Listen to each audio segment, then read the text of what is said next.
you realize you don't know who your friends are. It's when you're down in the valley and you need them, that's when you really realize it. And there's a lot of people out here and in this room that were down in the valley with me trying to make a change in Broward, and thank you all. You know who you are.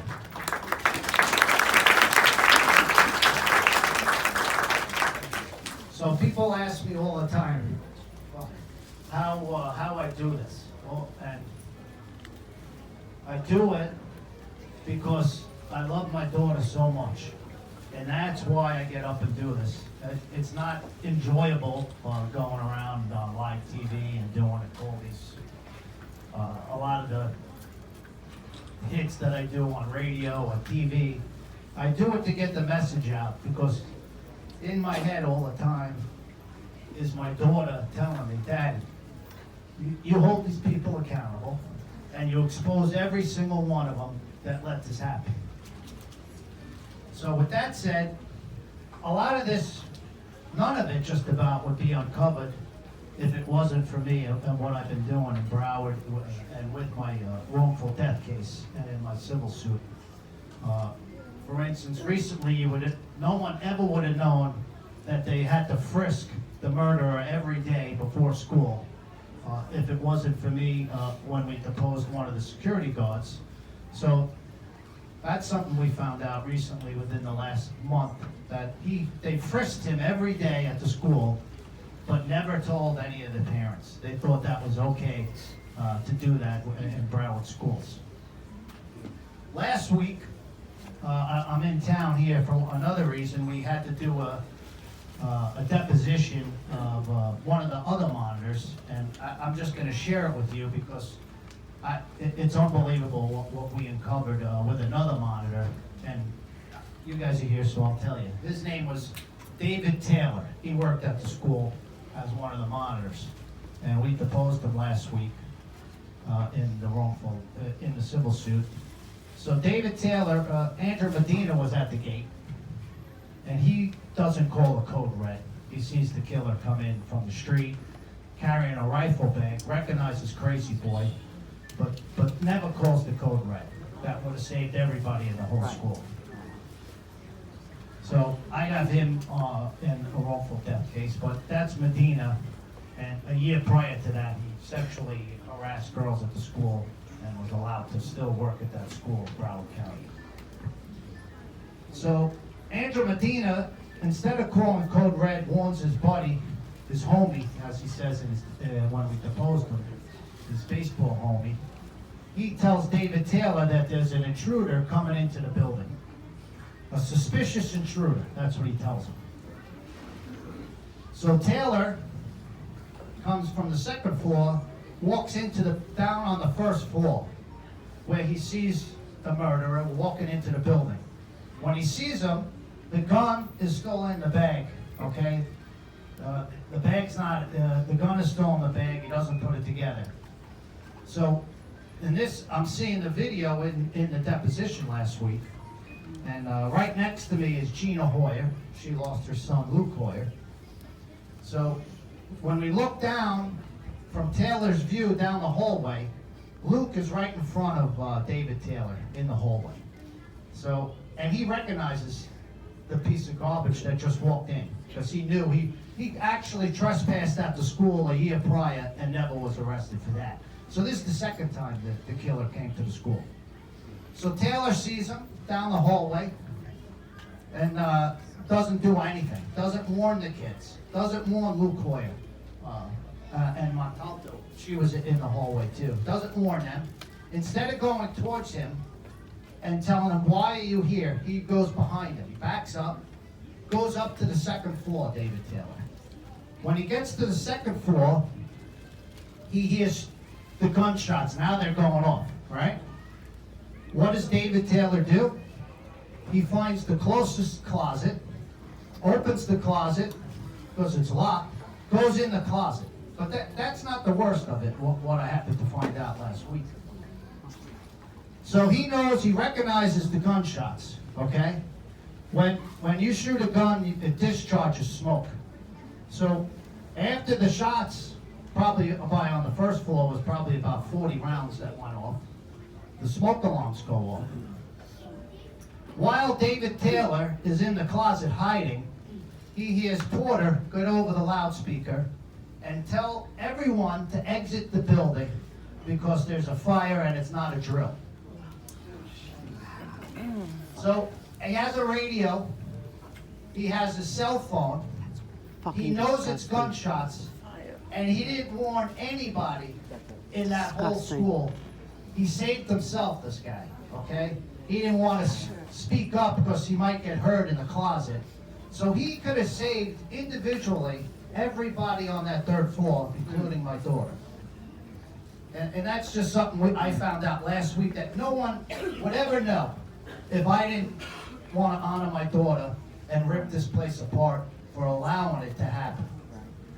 I didn't want to do it, you know what I mean? But the love for my daughter makes me do this. Uncover everyone. Okay? That guy had every chance to save everybody.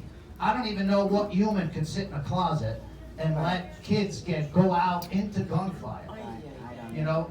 And this is here, I'm here with Gina, and we're listening to this guy, and no one, you never would know that. It's not in the book. That just happened last week with this David Taylor, who still lives in Coral Springs.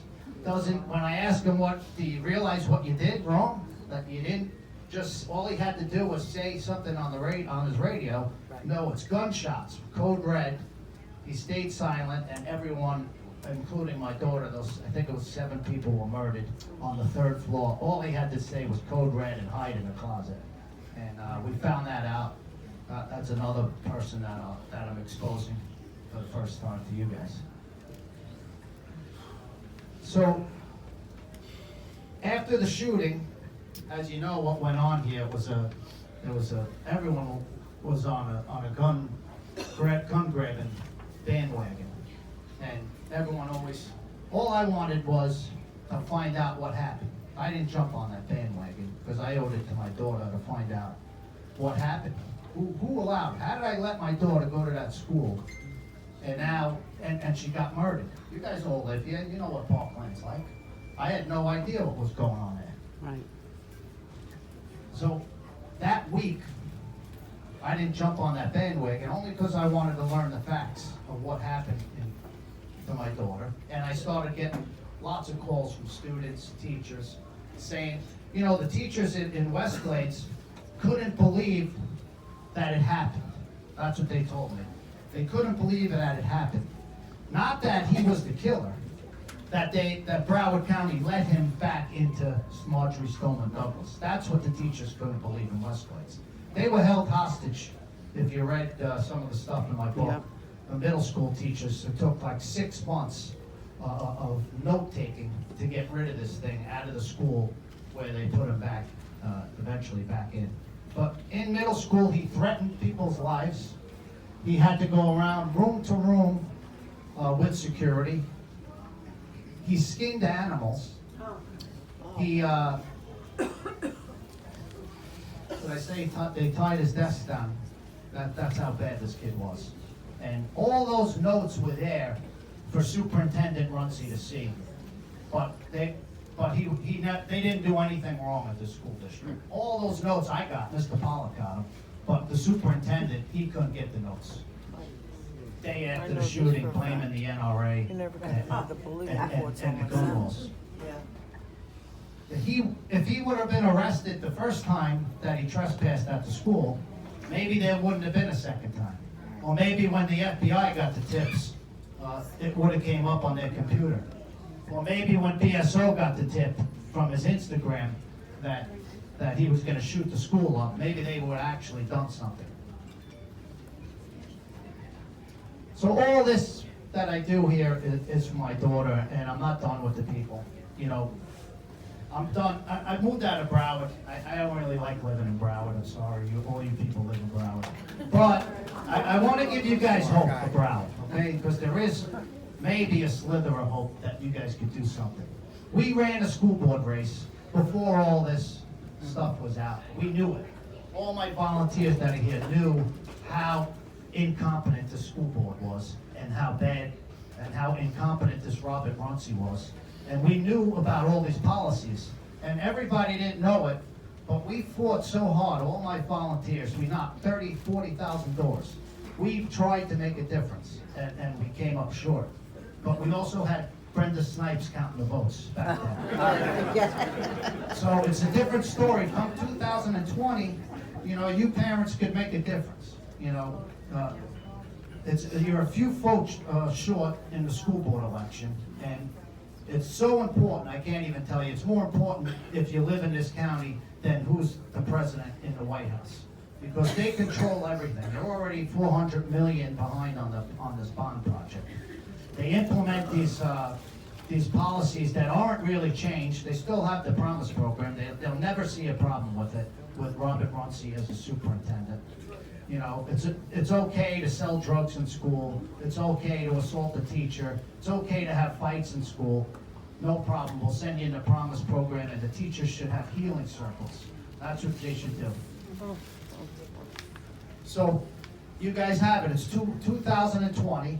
You guys got to actually get out there and help, if you want to see a difference. If not, if I had to change my time and go back, I would do anything possible to put my daughter in a private school.